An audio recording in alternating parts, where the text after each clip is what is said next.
How many, how much या विच या whose ऐसा कुछ भी आ जाए और उसके साथ में कोई नाउन जुड़ा हो या एडजेक्टिव कुछ जुड़ा हो तो वो पूरा हमारा कंजक्शन बन जाता है। इसका मतलब तो चलिए आगे हम लोग बढ़ेंगे 5 एक्सरसाइज में। 16 नंबर तक एक्सरसाइज सॉल्व हो गई थी पार्ट 1 में। पार्ट 2 में हम 16 के आगे बढ़ेंगे। तो देखिएगा 17 नंबर से बहुत ध्यान से समझिएगा क्या दिया गया है। देखिएगा सबसे पहले हम आपको बता दें, जब कोई वाक्य हेल्पिंग वर्ब से स्टार्ट हो और लास्ट में क्वेश्चन मार्क लगा हो तो वो प्रश्नवाचक वाक्य इंट्रोगेटिव सेंटेंस ए पार्ट होता है। और जब वाक्य प्रश्नवाचक शब्द से स्टार्ट हो और लास्ट में क्वेश्चन मार्क हो तो वो प्रश्नवाचक वाक्य बी पार्ट होता है। तो ये जो एक्सरसाइज है ये इंट्रोगेटिव सेंटेंस ए पार्ट बी पार्ट की डायरेक्ट से इनडायरेक्ट बनाना है आपको। तो देखिएगा यहाँ पर करना क्या, जब कोई वाक्य साइक्रिया से स्टार्ट होता है तो कंजक्शन इफ या वेदर आता है, और जब कोई वाक्य प्रश्नवाचक शब्द से स्टार्ट होता है तो वहां पर प्रश्नवाचक शब्द ही हमारा कंजक्शन बन जाता है। और बाकी जो भी इंट्रोगेटिव सेंटेंस होते हैं उनको हम असर्टिव बना देते हैं। ठीक है ना, तो बहुत ध्यान समझिएगा। तो यहाँ पर देखिएगा आई सेड लिखा हो चाहे सेड टू, उसकी जगह आता है आस्क्ड। ए पार्ट का सेंटेंस हो इन्वर्टेड कॉमा के अंदर या बी पार्ट का हो, उसमें हमेशा याद रखिए रिपोर्टिंग वर्ब आस्क्ड का ही प्रयोग करेंगे। इसके बाद आ गया आपका हिम, कॉमा इन्वर्टेड कॉमा हटा के इफ, आप चाहो तो वेदर भी लगा सकते हो। अब असर्टिव का मतलब ये होता है जब इफ या वेदर लगता है या प्रश्नवाचक शब्द आता है कंजक्शन हमारा, उसके बाद जब असर्टिव बनाया जाता है हमारा डायरेक्ट से इनडायरेक्ट, तो वहां पे ध्यान दीजिएगा पहले सब्जेक्ट फिर हेल्पिंग वर्ब। ठीक है ना, यही है असर्टिव कि सबसे पहले सब्जेक्ट आएगा फिर हेल्पिंग वर्ब आएगी। बात समझ में आ गई? तो इस चीज को हमेशा ध्यान रखिएगा। तो यू आएगा तो यू सेकंड पर्सन ऑब्जेक्ट से बदलता है तो आ जाएगा ही, कैन का हो जाएगा कुड, इसके बाद हो जाएगा नॉट, डू, दिस का हो जाएगा दैट, बाकी आपका ये वर्ब फुल स्टॉप। तो डायरेक्ट से जब इनडायरेक्ट बनाते हैं इंट्रोगेटिव सेंटेंस हो या कोई भी सेंटेंस हो हमेशा लास्ट में फुल स्टॉप का प्रयोग होता है। 18 नंबर में आ जाइए, यहां से देखिएगा द टीचर आस्क्ड, आगे क्या है आपका रंजीत। अब देखिए प्रश्नवाचक शब्द ही आपका कंजक्शन बन जाएगा इसमें। इसके बाद पहले सब्जेक्ट फिर हेल्पिंग वर्ब, तो you second person object Ranjit से बदलेगा, ये पुरुष है तो आ जाएगा ही। अब देखिए जब प्रेजेंट इंडेफिनिट से पास्ट इंडेफिनिट में जाते हैं और असर्टिव बनाएंगे तो उसमें हेल्पिंग वर्ब नहीं आती, सब्जेक्ट के बाद में मेन वर्ब की सेकंड फॉर्म का प्रयोग होता है। तो इसका मतलब यहाँ पर वांट जो वर्ब है ये वांटेड हो जाएगी सेकंड फॉर्म, पास्ट इंडेफिनिट में चला जाएगा प्रेजेंट इंडेफिनिट। इसके बाद सेम आप आगे वैसे उतार दीजिए टू, इसके बाद है आपका गो होम अर्लियर, तो इसको हम वैसे उतार देंगे go home earlier full stop. तो ये हो गया हमारा 18 नंबर। आगे 19 नंबर में देखिए, देखिए इसमें देखिएगा बहुत ध्यान से समझिएगा, कभी कभी क्वेश्चन आ जाता है कैसा कि रिपोर्टिंग वर्ब हमारी उधर होती है, रिपोर्टेड स्पीच जो इन्वर्टेड कॉमा होता है इधर होता है। तो इसमें कोई घबराने वाली बात नहीं है, हम तुरंत रिपोर्टिंग वर्ब को इधर कर देंगे और रिपोर्टेड स्पीच को उधर भेज देंगे। ठीक है, तो इसमें क्या लिखा हुआ है सेड रमेश टू हर, इसका मतलब ये लिखा हुआ है रमेश सेड टू हर, तो क्या बनेगा रमेश आस्क्ड हर। तो यहां से आप देखिएगा रमेश आस्क्ड रिपोर्टिंग वर्ब हो गई आपकी हर।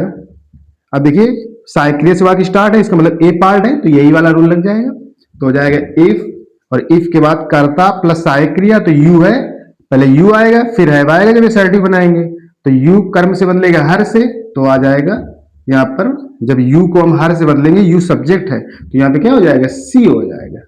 इसके बाद साइक्रिया हैजैब का हो जाता है हेड तो यहाँ पर आ जाएगा सी हेड, बाकी शेष उतार दीजिए इवर बीन टू कोलकाता, तो ये हो जाएगा इवर बीन टू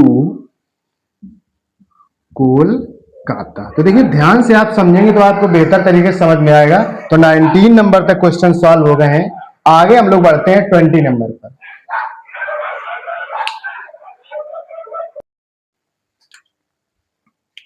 तो देखिए 19 नंबर तक क्वेश्चन सॉल्व हो गए हैं। आगे हम लोग बढ़ते हैं क्वेश्चन नंबर 20। तो बहुत ध्यान से समझिएगा, इन्वर्टेड कॉमा वाला वाक्य इधर है, रिपोर्टिंग वर्ब वाला वो वाक्य उधर है, तो इसको भी हम सीधा कर लेंगे। तो देखिए इसमें रिपोर्टिंग वर्ब तो पहले से ही चेंज है तो कोई समस्या नहीं, आस्क्ड का आस्क्ड ही रहेगा। जब कभी भी रिपोर्टिंग वर्ब जैसे सेड टू का टोल्ड पहले से ही लिखा हो या रिप्लाइड लिखा हो, आंसर्ड लिखा हो, आस्क्ड लिखा हो, तो रिपोर्टिंग वर्ब सेम वही रहती है। तो the boys asked the teacher, यहां से हो जाएगा सीधा आंसर हमारा the boys asked the teacher. अब ए पार्ट है साइक्रिया से स्टार्ट है तो आ जाएगा इफ के बाद साधारण वाक्य बनाएंगे तो पहले इट आएगा फिर हेल्पिंग वर्ब आएगी, तो इट थर्ड पर्सन चेंज नहीं होगा, विल का उड़ जाएगा हमारा वुड बी ए हॉलीडे, और टुमारो का हो जाएगा the next day full stop. तो ये हो गया हमारा क्वेश्चन नंबर 20। आगे हम लोग बढ़ते हैं क्वेश्चन नंबर 21 में। तो देखिएगा इसमें ही, इसमें भी रिपोर्टिंग वर्ब पहले से ही चेंज है तो आस्क्ड का आस्क्ड ही रहेगा। मी, अब देखिए प्रश्नवाचक शब्द से वाक्य स्टार्ट है, तो देखिए जो प्रश्नवाचक शब्द कभी भी हाउ मैनी, हाउ मच या विच या हु जैसा कुछ भी आ जाए और उसके साथ में कोई नाउन जुड़ा हो या एडजेक्टिव कुछ जुड़ा हो तो वो पूरा हमारा कंजक्शन बन जाता है। इसका मतलब है कि ये हाउ मैनी मार्क्स पूरा यहाँ पर कंजक्शन बनेगा, तो बन जाएगा हाउ मैनी मार्क्स। इसके बाद हम एसर्टिव बनाएंगे, तो पहले यू आएगा फिर साइक्रिया, तो यू कर्म से बदलता है, तो ऑब्जेक्ट क्या है हमारा मी, तो आ जाएगा आई। इसके बाद पास्ट इंडेफिनिट जो है पास्ट परफेक्ट में जाएगा, तो बन जाएगा आई हैड। फिर मेन वर्ब की थर्ड फॉर्म हैड है तो थर्ड फॉर्म आएगी, तो सिक्योर्ड का हो जाएगा सिक्योर्ड। इसके बाद इन इंग्लिश सेम वैसे उतार देंगे, इन इंग्लिश, बाकी सेम वैसे उतार देना है आपको। तो इस चीज को ध्यान रखिएगा कि जब कभी भी प्रश्नवाचक शब्द के साथ में कोई नाउन या एडजेक्टिव जुड़ कर आता है तो वो पूरा पूरा आपका कंजक्शन का काम करेगा, उसके बाद एसर्टिव बनेगा। ठीक है, ये ध्यान दीजिएगा। अब आगे आते हैं 22 नंबर में, तो यहाँ पर लिखा हुआ है देखिए द यंग स्पैरो सेड, तो बन जाएगा, यहां से देखते हैं द यंग स्पैरो सेड का हो जाएगा आस्क्ड। तो देखिएगा मदर, देखिए ये वोकेटिव केस में है, जब कोई भी नाउन आपका इन्वर्टेड कॉमा के अंदर हो तो इसका मतलब है कॉमा लगा हो तो वो वोकेटिव केस होता है, मतलब वो रिपोर्टिंग वर्ब का ऑब्जेक्ट है। तो इसका मतलब ये लिखा हुआ है कि the young sparrow said to mother, तो बन जाएगा the young sparrow asked mother, क्या बन जाएगा आस्क्ड मदर। इसके बाद क्या हो जाएगा, इसके बाद कॉमा इन्वर्टेड कॉमा की जगह प्रश्नवाचक शब्द आ जाता है, तो बन जाएगा व्हाट।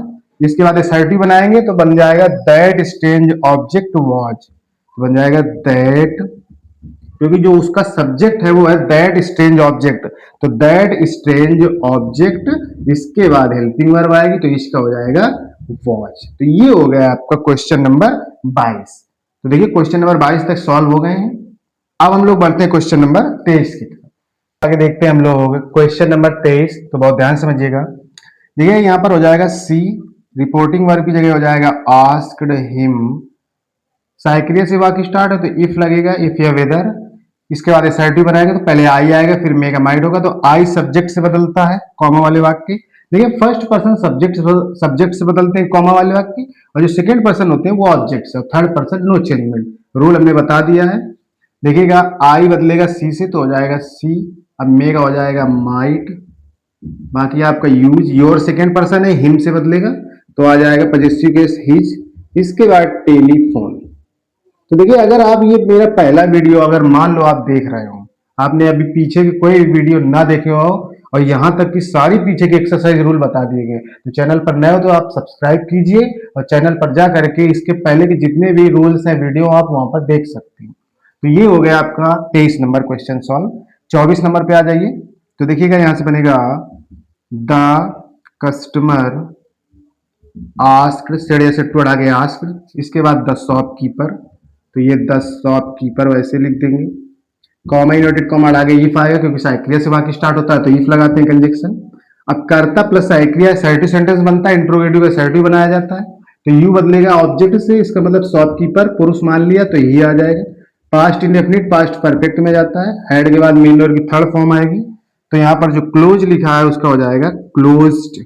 योर फिर सेकंड पर्सन है, ऑब्जेक्ट से बदलेगा तो पजेसिव केस है तो हो जाएगा हिज, क्योंकि शॉपकीपर दुकानदार हमने पुरुष माना हुआ है तो यहाँ पर हिज हो गया। इसके बाद शॉप अर्लियर, लास्ट इवनिंग। देखिए लास्ट वीक होता है, लास्ट ईयर होता है, ऐसा कुछ आ जाता है तो लास्ट के लिए द प्रीवियस का प्रयोग करते हैं, लेकिन इवनिंग के लिए बताया नहीं गया उसमें ना, तो दिया भी गया है, तो आप चाहो तो यहाँ पे लास्ट इवनिंग भी लिख सकते हो, सेम वही लास्ट इवनिंग, और चाहो तो द प्रीवियस इवनिंग भी लिख सकते हो, तो गलत नहीं किया जाएगा, आपका कोई दिक्कत नहीं होगी। तो ये हो गया आपका लास्ट इवनिंग, क्योंकि जो चार्ट दिया गया है उसमें लास्ट जो हमारे मॉर्निंग इवनिंग या नून होते हैं उनके लिए नहीं दिया गया है। लास्ट के बाद में जैसे आपका ईयर आ जाए, लास्ट के बाद में आपका वीक आ जाए, ऐसा कुछ आ जाए तब प्रीवियस का प्रयोग करते हैं, तो आप चाहो तो लास्ट इवनिंग भी लिख दीजिए, कोई समस्या वाली बात नहीं, प्रीवियस लिखने की कोई जरूरत नहीं है। इसके बाद देखिएगा the principal said to the clerk, तो बन जाएगा द प्रिंसिपल। इसके बाद सेड टू का हो गया आस्क्ड। देखिए अगर आप लोग अगर मेथड समझ गए कि कैसे करना है तो कोई दिक्कत नहीं है, सब सेम वही है। रिपोर्टिंग वर्ब आस्क्ड आएगी चाहे ए पार्ट हो चाहे बी पार्ट हो, पर ध्यान ये देना ए पार्ट के लिए इफ लगा के आपको असर्टिव बनाना है, और बी पार्ट के लिए जो प्रश्नवाचक शब्द दिया होता है उसको प्रश्नवाचक शब्द लिख के एसआरटी बनाना है। इतना आपको ध्यान देना है, बाकी करने का तरीका सेम वही है। इसके बाद सबसे इंपॉर्टेंट चीज ये ध्यान देना है कि टेंस परिवर्तन, कौन सा टेंस किस टेंस में बदला जा रहा है। इसके बाद pronoun changing, first person subject से कॉमा वाले वाक्य रिपोर्टिंग वर्ग के सब्जेक्ट से, और सेकंड पर्सन रिपोर्टिंग वर्ग के ऑब्जेक्ट से, थर्ड पर्सन नो चेंजमेंट, ये सब। इसके बाद इफ लगा के साधारण बनाएंगे तो यू बदलेगा क्लर्क से तो आ जाएगा ही, हैज हैव का हैड हो जाता है, प्रेजेंट परफेक्ट पास्ट परफेक्ट तो हो गया हैड। इसके बाद सेंट, इसके बाद माई सब्जेक्ट से बदलेगा प्रिंसिपल से तो हो जाएगा हिज। इसके बाद लेटर तो वही सेम हो जाएगा लेटर। तो ये हमारी एक्सरसाइज 25 तक ये पूरा कंप्लीट। एक्सरसाइज 5 है जो हमारी interrogative excellent English grammar class 12 की चल रही है। एक तरफ से कोर्स आपको चलाया जा रहा है, फ्री कोर्स है, इसमें कोई ऐसा बाउंडेशन नहीं है आपको कि आप नहीं पढ़ सकते हैं। फ्री में कोर्स चल रहा है तो आप बिंदास आप पढ़िए आकर के। वीडियो पसंद आया तो लाइक कीजिए। अब हम लोग आगे नेक्स्ट जो हमारी 5B एक्सरसाइज होगी उस पर हम लोग ऐसे ही आपको सोल्यूशन बताएंगे। तो वीडियो पसंद आया हो तो लाइक कीजिए, चैनल पर नया हो तो सब्सक्राइब जरूर कर लीजिएगा। धन्यवाद।